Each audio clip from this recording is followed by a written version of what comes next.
여러분 안녕하십니까? 이어서 춘천에서 전해드립니다. 밤사이 도내에서는 홍천과 춘천, 영월에서 확진자 21명이 무더기로 나오면서 강원도 내 환자가 600명을 넘어섰습니다.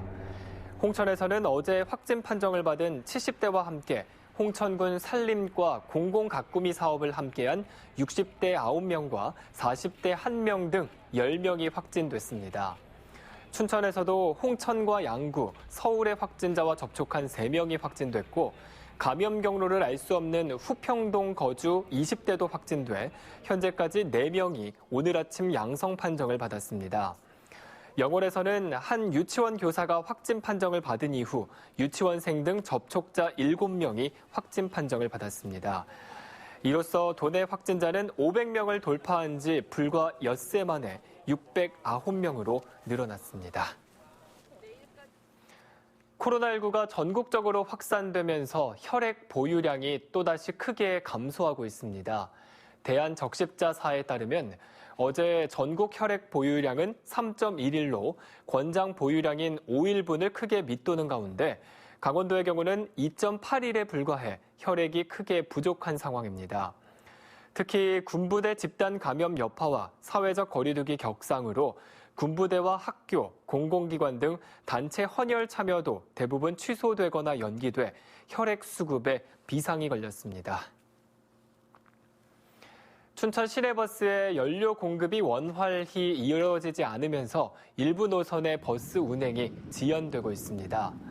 춘천 시민버스 측에 따르면 춘천 천연가스 충전소의 충전기 2대 중 1대가 제대로 작동하지 않으면서 연료 공급에 차질을 빚고 있습니다.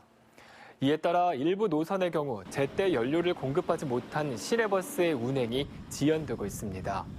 춘천 시민버스는 가스 충전기 수리에 다소 시간이 걸릴 것으로 보인다며 일부 버스의 지연 운행이 불가피하다고 설명했습니다.